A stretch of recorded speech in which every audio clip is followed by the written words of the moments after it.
GPSs are more like models that you fit into a car and that are used for road navigation within cities and within highways. As you know, we use GPSs for off-road, for remote areas. So by default, the nice road maps, China road maps, I mean, these days you find actually very nice city maps. Government has released like very nice detailed road maps for I think 200 biggest cities in India. So they are very detailed. I mean, even small roads like my road here, a little bit outside the city center, are accurately visible in those GPS maps. But again, when it comes to trekking, when we really want to penetrate remote areas, mountains, forests, you will see that the maps that are supplied with these GPSs simply turn blank because those areas are basically unmapped. Let me go a little bit through the different features. So, I mean, again, I'm not an expert. If you ask me how does it work and all that stuff, the theoretical background, I didn't have enough time yet to really go at the theory and the science behind it, but let me just explain you this stuff from a end user point of view. So when you switch on a GPS, basically, let me just pause a little and again explain a little bit more. I mean, the types of GPSs are again different. You have GPSs which are used for navigation, like if you go with cars and bikes, so those are more like units that with a bigger LCD with audio feedback that will talk to you, take a left there, 100 meters further there will be a right turn, blah, blah, blah, all that stuff. So these are like corset models. The units that we use obviously have to be compact. They have to be portable, so they are typically small. They have a small LCD screen. And another major characteristic of the units that we typically use in the trekking club are that they are weatherproof. So you can drop them on the floor, on rocks, sorry, not on the floor. In the jungle, you can drop them in the water. They are waterproof, so 1 meter under below the surface. So and they are a bit rugged. I mean, basically. Some people keep asking me, can't I bring my cell phone and my because it has a GPS built-in. Again, cell phones will not have, the features of these GPSs in the sense that first of all, the battery life will not be as long. If you switch on your GPS in your cell phone, I think after 2 hours, boom, your battery will be gone.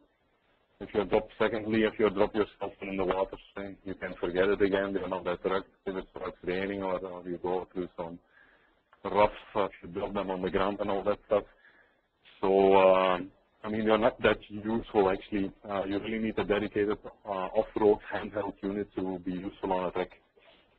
So that being said, let us now take a look. So when I switch on, another kind of important thing that I forgot to say. Let me just pick up the phone. It's my boss, so just a second. Rajiv? Hello? Rajiv, please. Yeah? No problem. Anything, you're the boss, so just stop.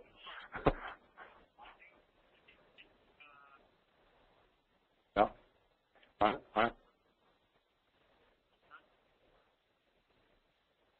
Yeah, I'm connected, Rajiv.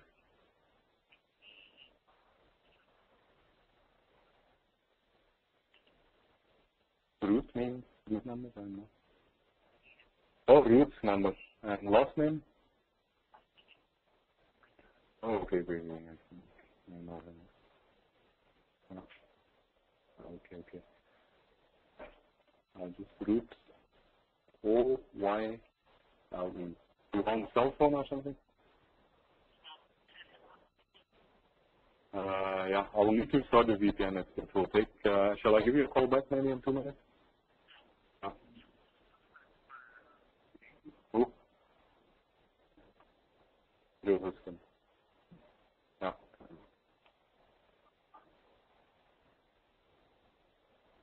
Yeah. Okay. I will call you back in 3-4 minutes. Yeah. You. Bye. Do I have to go to VPN or I can? Yeah. Yeah. Thanks. Well, I didn't know that you can access numbers through the internet also. Okay, so let's proceed. So root oil, we basically need 3 cell number Joseph. There's actually Joseph, probably Joseph Simpkins, and Paul Marquis could be a C somewhere in between, I think. So one other important thing with the handheld GPS is that they will work on AA batteries. So you don't have the problem here that you have to charge the unit. But when the battery goes empty, you have to charge the unit with the socket. You can always carry extra sets of the Duracells with you. Typically, with any of these government units, work with 2 AA batteries, which will give you around 1.5 day of lifespan. Which is, if you carry one extra set of batteries, you will easily make it through the weekend. 2-day track with 2 sets of batteries. So again, yeah, they are Cisco. Okay. I'll just come over, so maybe you can just pause a little bit here. And I think some of you, I mentioned that we can order some food, so maybe some of you are hungry. We can just call for some supper, and then we can resume. So, well, can I maybe pause the recording, or will it? I'll leave it, okay. And the other one, Naresh, can I pause it? Pause.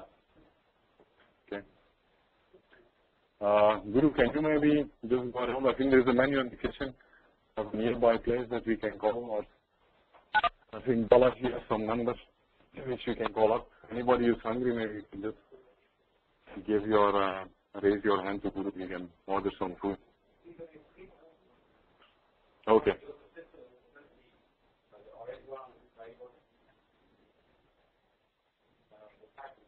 Okay. Sorry.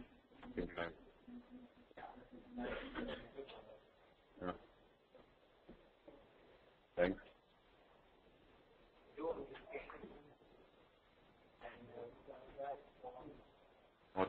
Morkis, I'm not 100% sure on the spelling. People who are dialed in through WebEx, let's have like a 5-10 minute break. We'll order some food for the local attendees. Maybe you can also grab a cup of soup or something. We'll resume in 10 minutes. Thank you. You can take some water in the kitchen, please. Help yourself. We'll be back in 10 minutes, guys. I'll just switch off the cell phone here.